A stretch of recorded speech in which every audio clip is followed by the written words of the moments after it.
Hmm.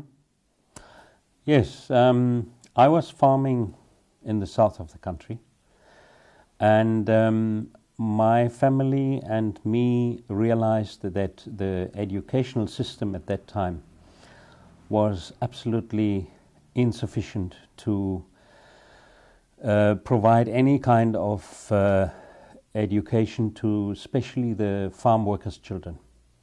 So we built a school on the farm with some assistance from friends and family overseas.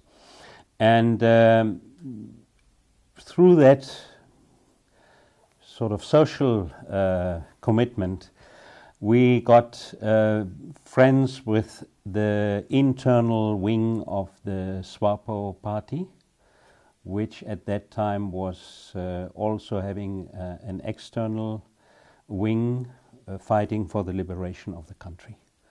The internal wing of SWAPO was never forbidden, although they were harassed a lot and, taken into custody, the people. Anyway, the vice president of SWAPO was one of the internal people, Hendrik Witbooi of Gibeon. And we got friends, and we understood each other very well, so good that he said, I must meet the leaders in exile, because it's people like us. If we work together, then we can make a future for the country. That was in around 1985, so 5 years prior to independence. I did meet leaders outside, and we had exchanges. SWAPO had a policy of trying to achieve a change of power without necessarily bloodshed and all the things that come with it. So they were eager to have contact with white inhabitants, and this is how I got involved in politics deeper and deeper, and how I got part of the SWAPO effort to reach independence, and then also after independence to politically change the country and go into a new direction. Can you touch on if you remember, some personal stories of maybe during the negotiation process in the late 80s, yes, with the United Nations and whatnot, of towards creating the first elections and whatnot? Can you touch on that? Do you have any interesting personal stories? Well, the first important meeting outside the country in 1985 was with the first future Prime Minister of the country, Hage Geingob. He was at that time the director of the United Nations Institute for Namibia in Lusaka in Zambia. And he, in fact, played a very important role for my own personal development into the future politics, and my own conviction by impressing me through his democratic culture that he showed. He went as far as saying that it will be difficult for us to achieve what we want because Africa does not know a democratic culture. You are either in power. If you are opposition, you should be destroyed because you are against us in power. That is the simple explanation for politics in Africa until then.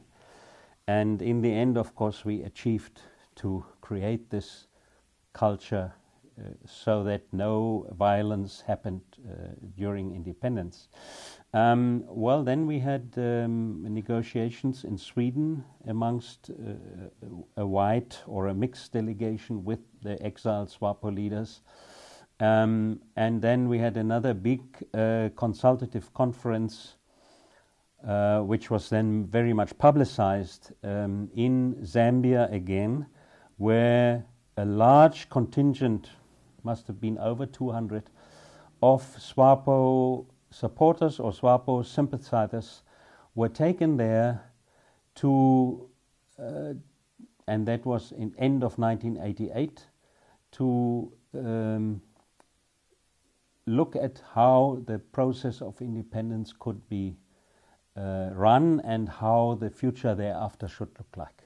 Because for many members of SWAPO, of course, who had fought a battle against the South African occupiers, it was necessary to prepare them that after independence it would not sort of, the winner takes all, and a total change as so much happened in Africa before, but that we would then try and develop a democratic, peaceful society. Now, can you touch now on the first elections? What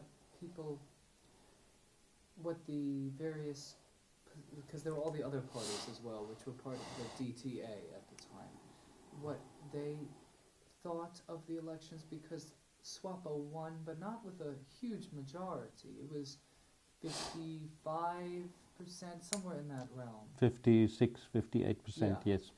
Can you touch on the first elections, not just the legislative, but also the presidential? Well, the first election in the country, of course, was for the Constituent Assembly.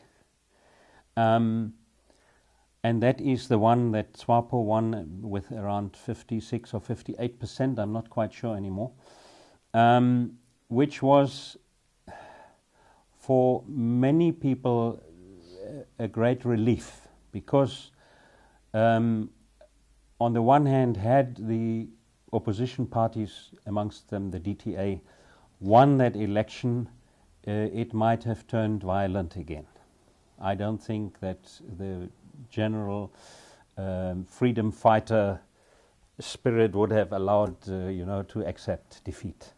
On the other hand, if SWAPO had won a landslide election, then of course they might have decided on their own about the political future of the country. In this case, nobody had a 2/3 majority. We were forced to sit together and work something out that in the end the absolute majority would, accept. And this is what's happened. The constitution was drawn up from beginning of December 1989 into February 1990. It was then unanimously by all 72 delegates to the Constituent Assembly accepted. And then the first president of the country was elected by, or determined through vote by, the Constituent Assembly. It was also decided, and that is why we didn't have another election, that the Constituent Assembly would automatically be turned into the first National Assembly. So our parliament was created in that way. A president was determined, and only about 2 years later the second chamber of parliament, the National Council, was then inaugurated, because it had to be, legislation had to be drawn up first to create that second chamber.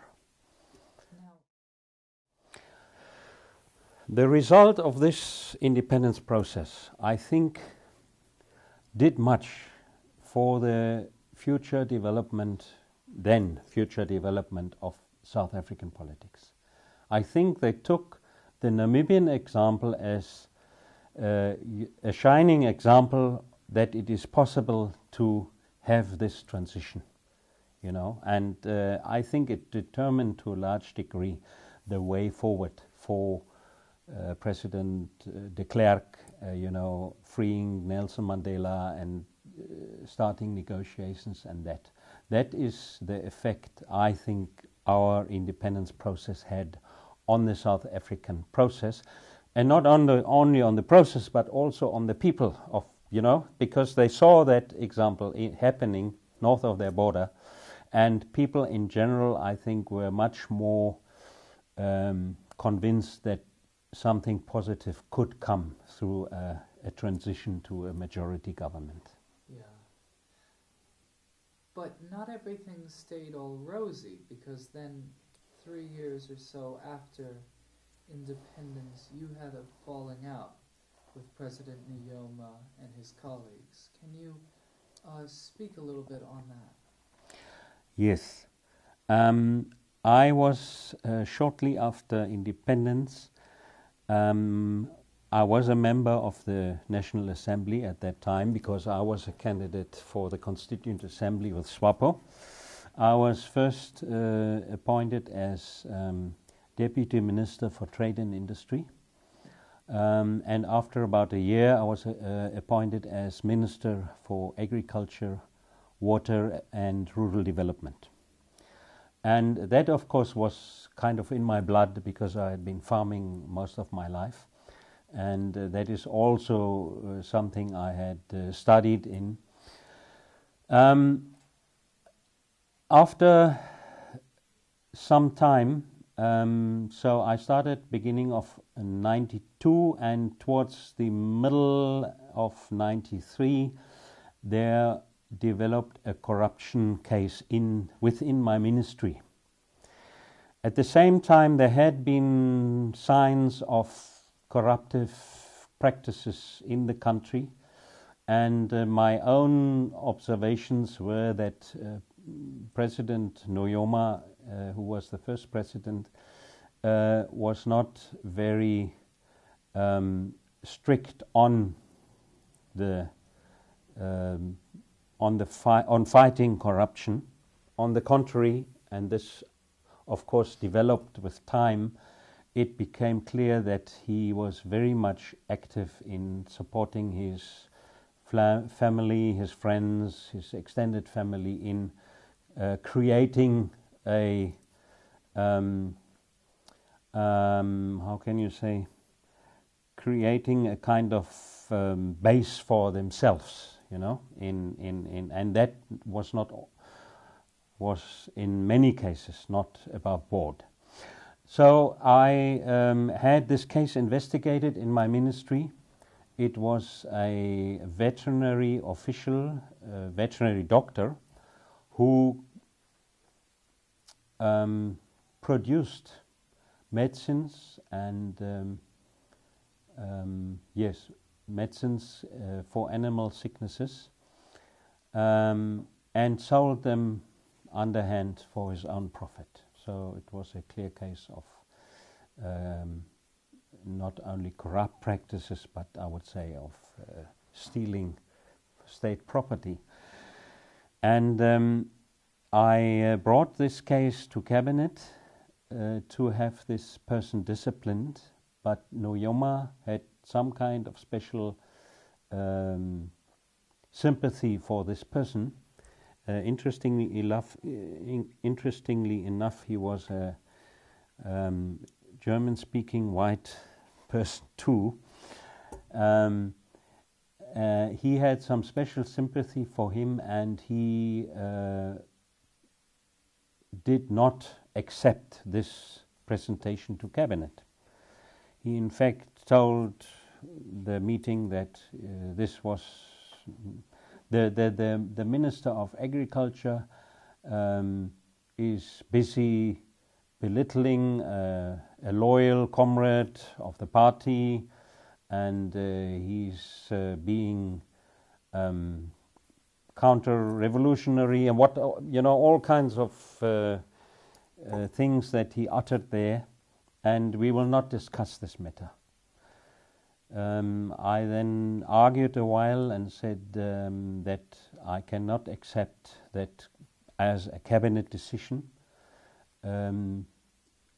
He should at least give the other ministers a chance to also give their opinion. He said, no, there's no way that we are going to discuss this. So I got up and said, I will only return to cabinet if we discuss this matter. And I left. And that was, of course, the end of that ministerial career. I remained, that was in November 1993.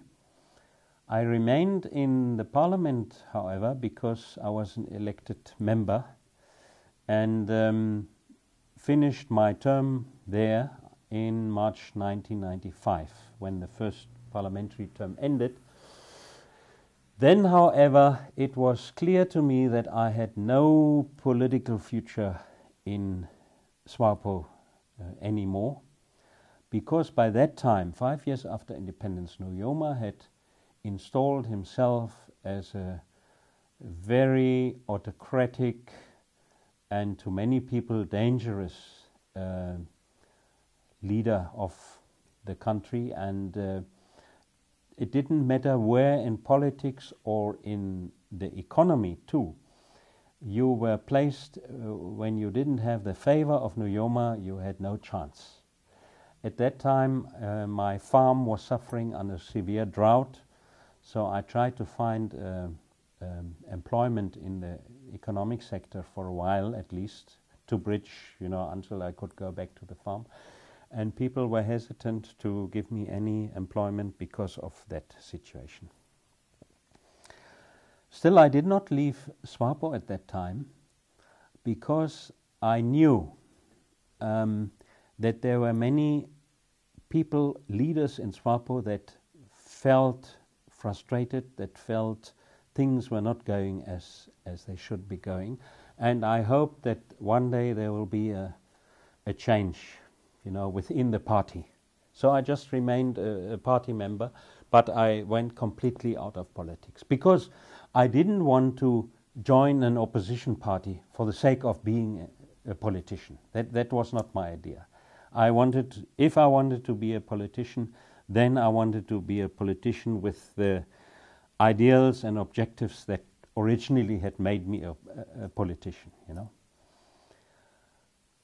And then it took a long time until the first ray of hope sort of came up, and that was with Benno Lenga. He was one of those in 1995, after I had held a final speech in the National Assembly. When the National Assembly was dissolved, after 5 years, I held a final speech, and I tried to portray to the country what situation we were going into.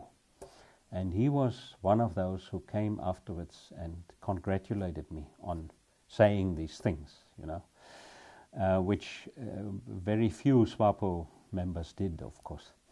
And he was then the first one after 2000 who did this step of trying to split the party, I would say, to get those elements in the party that thought the way we were going was not the right way, to get them to form a new party. So I was very excited at that time. I was very supportive of Benno Lenga, but I was not ready to go back into politics at that time. So unfortunately, party internal matters in the COD happened that made COD, who was at that stage the main opposition party, who made it ineffective in the end. And in 2007, when this second big step happened, and there now were really a lot of SWAPO leaders that separated from the mother body, that I thought this is something, this is a moment where I would like to go back and see whether we cannot realize the original ideas and objectives that I myself held special when I went into politics. This is basically how I then decided to join the RDP. Of course, again, meeting many of my old colleagues who had now changed to this new party, who were now leading the new party. And with the election 2 years later in 2009, we were then, of course, able to also advance to the main opposition party status. I myself was in the party list. The National Assembly is elected on a party list. I was in position number 5 and we got 8 seats, so that is why I'm back in the National Assembly. Now, we've spoken with the journalist John Grobley, who is adamant that the 2009 elections contained serious voter fraud. Now, this is a touchy subject. If you don't want to talk about it, we totally understand. There were also protests stating that that the RDP was cheated of many percentage points of votes and thus some seats. Would you be able to speak on this a little bit, on what the position of the party is? Yes, that is very clear. We realized immediately after the election that something was seriously wrong, because we had member registers. We knew how many supporters we had. Maybe not all would vote correctly, but at least one would expect, you know, a relatively similar result in an election to what you have as a voter base.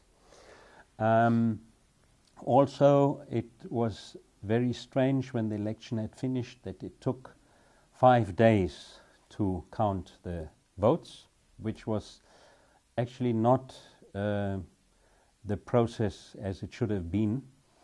And we got a court decision to view the certain election material. And I was one of those who went to Windhoek to be present and investigate these election materials, and it became quite clear that there was fraud going on. And I can give you some examples. The one is complicated because it concerns lists of voting material coming in and going out of voting stations which did not tally. But the other one is very simple, and that is you have I think 100 what do you call it? The voting papers, ballot papers. You have 100 ballot papers in a book. This book has got a little counterfoil. As the voter comes, he gets a ballot paper, and his voter's registration number is put into the counterfoil. You cannot later identify the ballot paper with the counterfoil because there's no number on the ballot paper. But you can see that this book of 100 ballot papers has had 100 voters being registered in the book.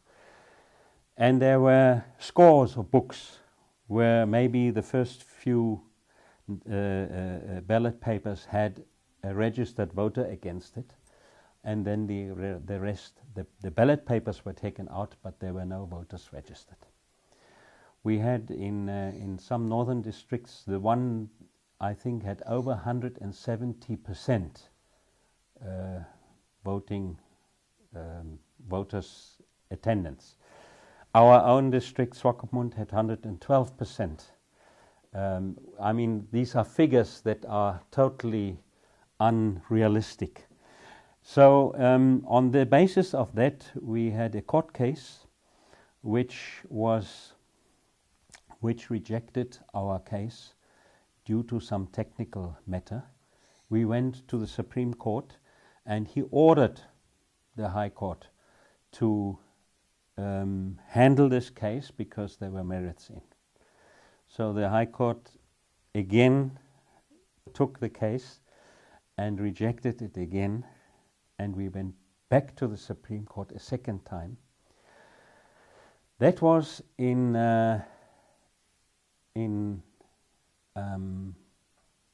October last year, I think. And since then, that court verdict is not out up to today. And that is, of course, very unusual. They take some time, of course, to find a verdict, but that is very unusual, and the longer it takes, the more the suspicion that it is in our favor grows, of course. That is why we have demonstrated repeatedly already to have the verdict published of that court case. And this is the situation we are in still. So we are still hoping that this case will actually clear what happened in the election 2009. Now, the next elections are rapidly approaching, though. Exactly. And judging by the Caprivi court case, oftentimes Namibian courts are not the most efficient things. What is the likelihood that prior to the next elections there will be a verdict? And if there is a verdict, how do you think that will affect, let's say there's a verdict 6 months before the next election. Do you think that will reflect positively in RDP's turnout? Those who turn out for RDP? I would definitely think so, yes.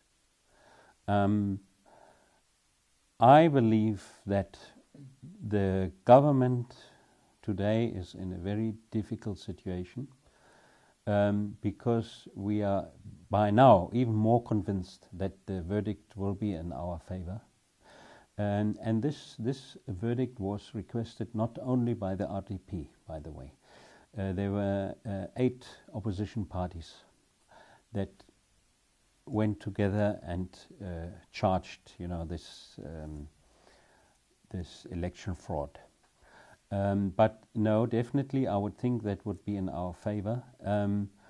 It is rumored, and this is from quite reliable sources, that the verdict has been finished, has been written, and that it is now the administration, which is, of course, for the government, it's difficult probably to influence the judges, but the administration that has now to put the announcement of the verdict on the roll of the court is probably there where government is able to, prevent things or to slow things down.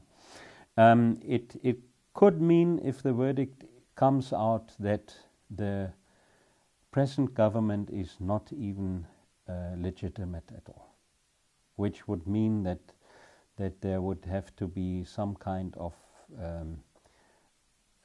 transitional arrangements, which I would expect the judges to also talk about in their verdict. What is going to happen, what should happen, so that we don't have a collapse of government.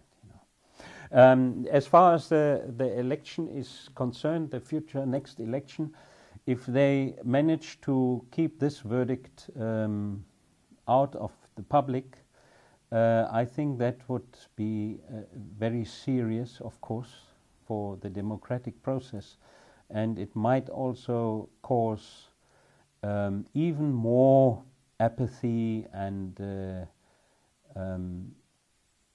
unwillingness with the voters to even go and vote, which would mean that the government would have achieved, what they want to achieve.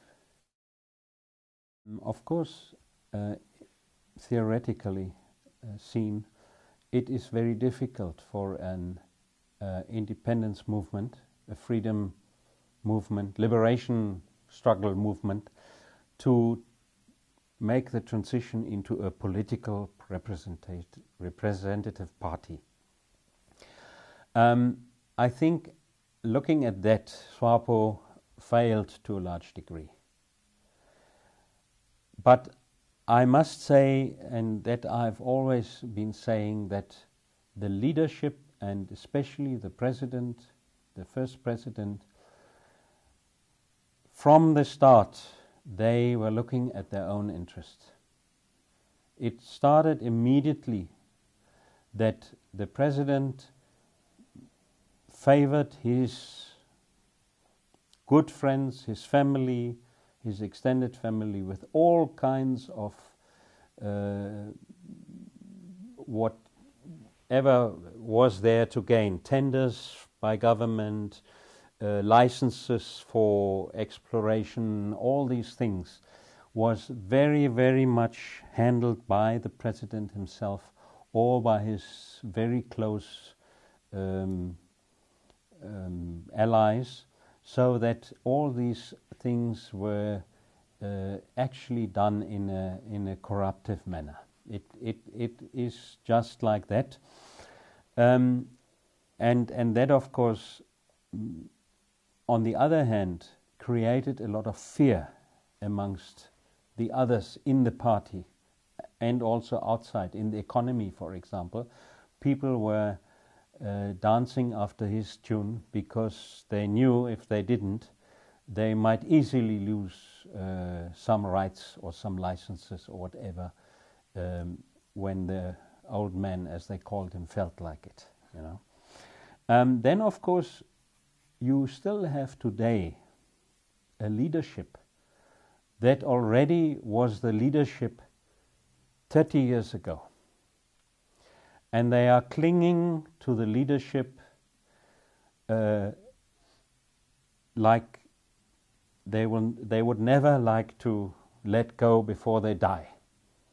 And that, I think, is the other big problem. There is no renewal, there is no rejuvenation in the party and in government, of course, you know. And they jealously guard this leadership. I mean, the president today, President Pohamba, some months ago, he said something in the north to some people there were some young people also. He said, "We are the liberators of this country, and what we say is, you know, correct, is law, whatever." So I think this whole approach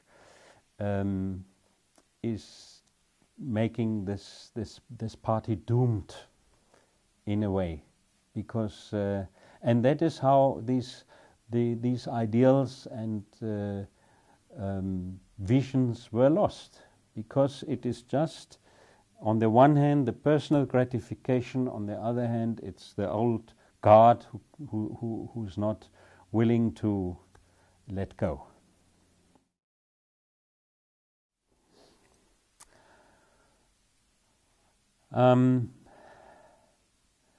Of course, there have been very strong arguments for having in this country a non-Ovambo as the next president.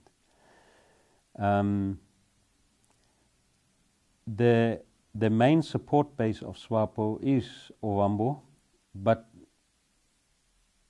they are also the majority of the people. So automatically, you could say they are the main support base of the major party. You know, I have difficulties seeing Geinkop as being the one that the party will choose as a successor for different reasons. I think Angula, who is of course also an Ovambo, I feel that he has got a relatively good chance as a compromise candidate again. You know, the Damara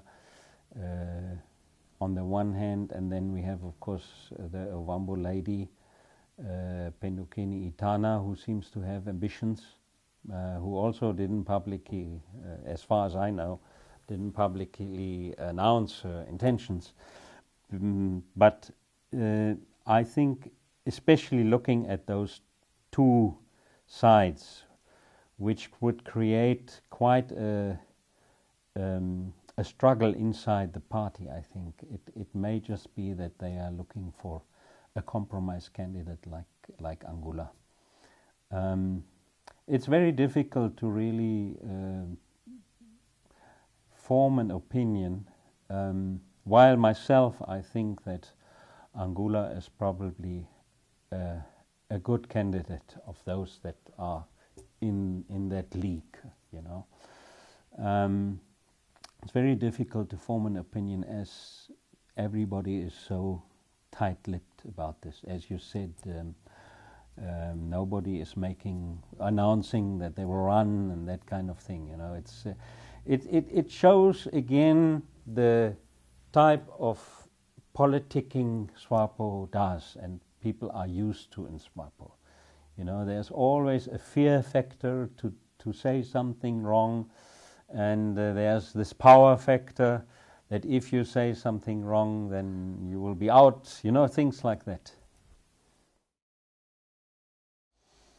You know, the RDP, if one looks at it honestly, has got some similar problems. If you look at the age of the people, if you look at the attitude of some of the leadership, I must unfortunately say that. So it'll be a process in itself. I cannot give you the picture of how is RDP going to approach this, because it has to develop still. You know, we are still a young party from our inauguration, not from the persons manning it. And I think this realization, you heard me speaking on the conference and addressing the youth and promoting getting the youth actively involved and giving them responsibilities, not only allowing them to be, you know, part of our round and maybe having their say, but the decision is still with the old guard. This is not what it should be about. And I'm representing that position in the party, and I can tell you it is not easy, because many of our leadership are from the old guard. They are from the same movement that the government is from, and it'll I think cost some convincing, and it'll also not be easy to change so that we can include this youthful element in the party. And I would say that's the only way. So that should be the attitude of the RDP, to open up to especially those people you were referring to, and let them come in and let them realize their ideas, you know, into something, into practical reality. That is, I think, at the moment all I can say, and we can only, those of us that have that attitude, they can only work at it and try to get something done before the next elections, so that we have a better representation inside the party. Yeah. Well, thank you very much for talking with us. Oh. Do we have did I forget anything? It's a pleasure.